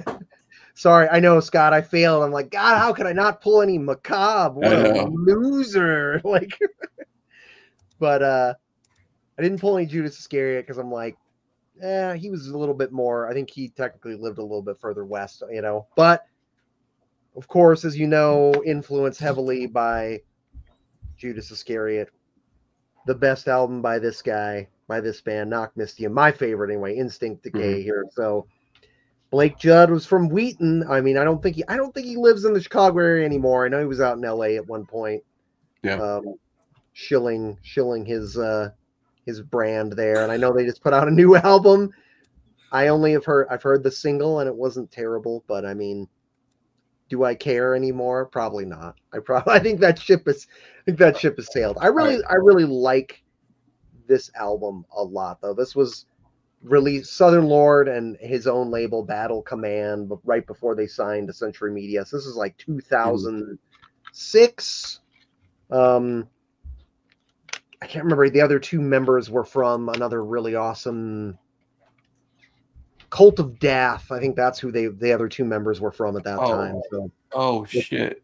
Yeah, which was a really awesome black metal band. So I think the drummer and the bassist were from Cult of Death that played on this. So, but yeah, I think, you know, and I some of the Century Media stuff that was more experimental I liked, but obviously he's a bag of shit, and you know, I don't think he's really changed his true colors. He's fucked over all his friends and all his fans. So fuck him. Yep. Fuck him. But there's some music I like by him. What can I say? I have a Cult of Death CD, and I didn't even realize that they were a Chicago band. Man, now I'm getting pissed off. Like all this stuff I should have pulled, but I didn't know to pull it. Yeah, it's all right. Like I said, we can't remember everything. I'm old and decrepit and forgetting everything. Yeah. I agree, Eric. Blight Privilege, one of the cringiest album titles of the last decade. It's true. It's like it just kind of shows you. I'm like, yeah, this guy hasn't learned anything. He's just a fucking self-important fucking piece of shit. Yeah. Yeah, Bill, I did try to listen to that, and I was with you. I couldn't force myself to care, unfortunately. Yeah. I'm just at that point. It's a long album too. It's not like a quick spin, but yeah. Self-indulgent? What? I can't believe he would be self-indulgent. Not him. Salt of the earth kind of guy. Oh yeah. Real salt some kind of earth. Real salt of the earth. Now, James G. Warrior, one thing I wanted to say here, where US Maple weren't a Chicago band. I don't think. I have some US Maple I think they that were I haven't listened to in ages, but I don't Probably think on they a Chicago label, though. I want to say. I feel like they. Can't remember what label they were on, but I feel like they probably were on a Chicago label. Yeah, maybe, possibly. I don't know. I don't know. I should find that. Yeah, that's stuff I just haven't listened to in ages. So, any of you guys going to Metal Threat next year? I was So thinking about it. yeah, you know what? I saw the Metal Threat that they're going to have back in like the suburbs in Chicago. Yeah. I definitely want to try to go for. Do they have the lineup? I've seen some of it so far, and it looks pretty good. Yeah, I can't remember any of the bands that are on it, but when I did see it, I was like, "That's a good that'll be a good time." So, yeah, Metal Threat, Andrew Brown. You could plan on seeing me there for at least a day or two. And anyways, let's see here. I'd rock T Swift before anything from at this point. Okay, yeah, I've knocked a Mystium. I've never owned by anything by them. I'm never really been a big fan. Don't listen to it much anymore, but I still have all the stuff, the old stuff from that and further back. Just yeah. Well, the one dude from Imperial Savagery was the played drums with them too. For not Mystium, yeah. And then what else? Okay, and yeah, Fair to Lance. That's Rick mentioned Fair to Lance. That's ex Satan's Hallow Midnight Dice people. Yeah, Chicago. I'll show kind of in that same vein. I was breaking this out. I'll just jump in here. This is probably gonna be my last thing, but Chicago kind of Thin Lizzy hard rock band that I've always liked. Bible of the Devil. Yeah. Oh man, this band's just good, just kind of blue collar hard rock stuff. They put out a bunch of stuff on Cruz del Sur. This is actually was on a small label. I think that maybe Scary Records. This is older. Probably this is like, I don't know, 2008 maybe. I think they put out an album in 2019, but if you like I said, if you like stuff that's like kind of like Thin Lizzy and maybe has kind of dips into a little bit of like Motorhead, Manila Road type vibes, check out Bible of the Devil. It's fun. It's fun stuff. All right, cool. Well, where are we at here? Okay, Logan, you're up. And how about we'll make this the last go around. So if you have a couple to show. Yeah, here. I'll try to be quick. This is for Scott over here, or is it Scott or Simon?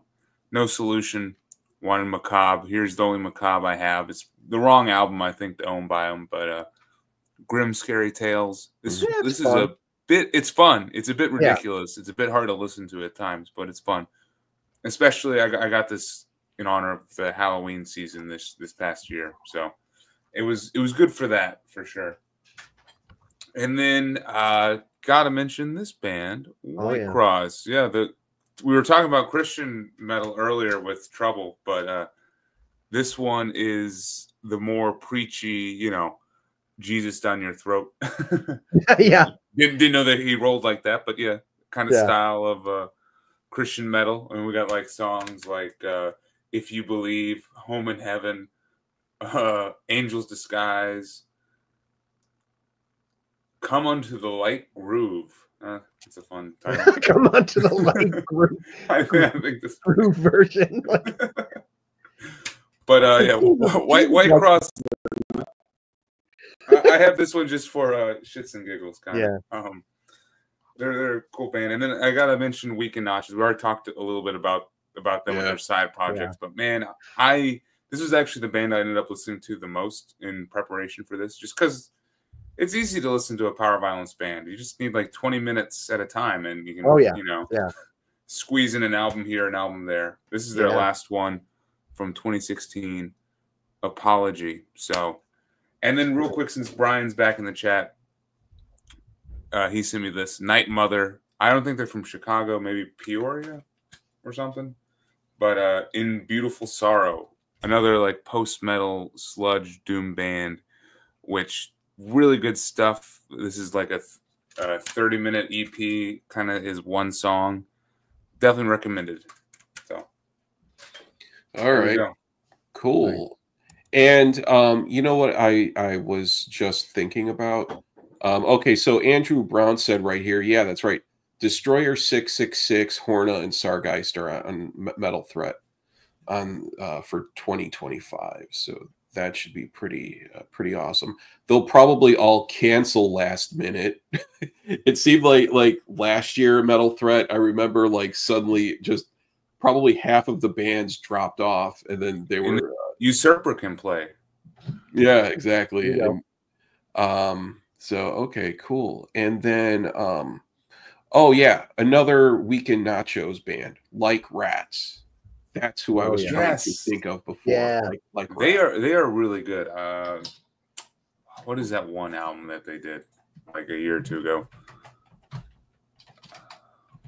I think it's on Southern Lord, maybe. Yeah, Death Monolith from 2020. Mm-hmm. That's a good one. Yeah, yeah. So, and then this is the Weekend Nachos that I was going to show. Still, I really like this one a lot. I mean, I like it all. Really awesome stuff. I also Weekend Nachos too. I like their whole jock power violence type of. You know, when I saw them play, you know, their merch was like you could buy like a wife beater that has a football on it and it says Weekend Nachos or something. They're good with the merch. So yeah. Anyways, what do we got here in the No Solution? Yeah, thanks for showing up tonight, No Solution. And written apology letter from Blake. I'm looking forward to that. That's awesome. Handwritten apology letter. All right. Okay, Brian. Okay, and then so I'm up and I'm going to show. Okay, so I just showed that. Aha. Here's one that's going to have everyone scratching their heads, and they're like, "Why the hell is Chris showing that tonight? What does that have to do with Chicago?" Van Halen, 1984. Okay, so now, first of all, this is the album that when I was a kid. You know, I was a kid. I didn't have any taste in music, no taste in music. This is the album that I learned about hard rock was from this album, and so it's, I mean, absolute classic album. And then now you're asking yourselves, well, what does this have to do with Chicago? Well, Michael Anthony is a native Chicagoan. There we go. He's originally from Chicago. You know, just from looking at him, he doesn't look very LA. His real last name is something very Polish sounding too. Like it's one of those Chicago last names that ends with in an SKI. Like Lipinski or something. It's like Michael Anthony Lipinski. Yeah. That's, but with more syllables though, like Michael Anthony Lobanowski or something. Yeah. But yeah, so Michael Anthony is a native Chicagoan. So I thought I would throw this in for good fun. Nice. This album, 1984, I mean, some of the songs I have been played to death. I've started to really like, you know, the really like the deep cuts. Like, well, the song that I still routinely listen to is I'll Wait. I think I'll Wait is a great song. It really is. It's so good. Just the synths, the synthesizers in it, and it just really sounds so mid 80s, you know, just for that time. Dude, that's my favorite song off that album for sure. That's I'll Wait. Yep. That's probably one of my top 3 favorite Van Halen songs. Girl Gone Bad is another one that's like a really good song. House of Pain, Drop Dead Legs, like all of like the deep cuts, the ones that are not Jump or Panama, although Panama is still really good. Hot for Teacher, classic video, would never be made today. But yeah, so I thought this would be fun. So I could I could flex some Michael Anthony knowledge. Which I put his last name in the chat. Sobolewski. Yeah, you were right. It's yep. Sobolewski. Sobolewski. Oh, that's how you pronounce it. I'm guessing, but it looks like Sobolewski. Sobolewski. Yeah. It's that one hanging in LA. Yeah. Yeah, I could see him being very Chicago, like, hey, my name's Michael Anthony Sobolewski. How are you? Yeah, oh yeah. Like Sobolewski's auto repair and oil changes, you know, like yeah, exactly. Sobolewski tires. Right. He's definitely the type of guy where if he didn't make it big in a band, then he would probably be pumping septic tanks for a living, or you know, like doing something like that. He'd be a master plumber or electrician or something like that. Yeah. Right. But all right, cool, awesome. So it's been 2 hours, and I think we had a really awesome chat. I'm glad that we got to show some Chicago bands, talk a little bit about some Chicago music history. I know that there's a hell of a lot more that we could discuss, but we're capping it at 2 hours tonight. And so yeah, I'm gonna start doing these streams on more of a regular basis on Sunday nights. So everyone who tuned in, I'm going to have some more that are kind of a little more comedy focused, because I've been back doing stand up again. So this is sort of like an extension of, you know, stand up and all of that. And Bill, it's been awesome chatting with you. Yeah, thanks for having me. The blast. Yeah, we'll have to do it again. And Logan, definitely. Well, I know, Logan, we have something coming up, right? We do. We're working on doing a Faith No More stream. Yeah, coming up. Hopefully next weekend. We'll see. It'll be soon, for sure. Yeah. The Faith No More deep dive, I think, long overdue. It's long overdue. And then Saturday night. Yeah, we'll have to talk, because I have a show Saturday night, but maybe we could. Yeah, we'll touch base. We'll talk. Yeah, we'll chat about that. So, but dude, thank you for having me on, though. Great awesome. Fun. This was. Thank you both for doing all right. This. Baloney, got Baloney, Rick, Wilson, everyone who tuned in. All right, thanks, everybody. Have a good one. Thanks. All right. Bye. Cheers, guys.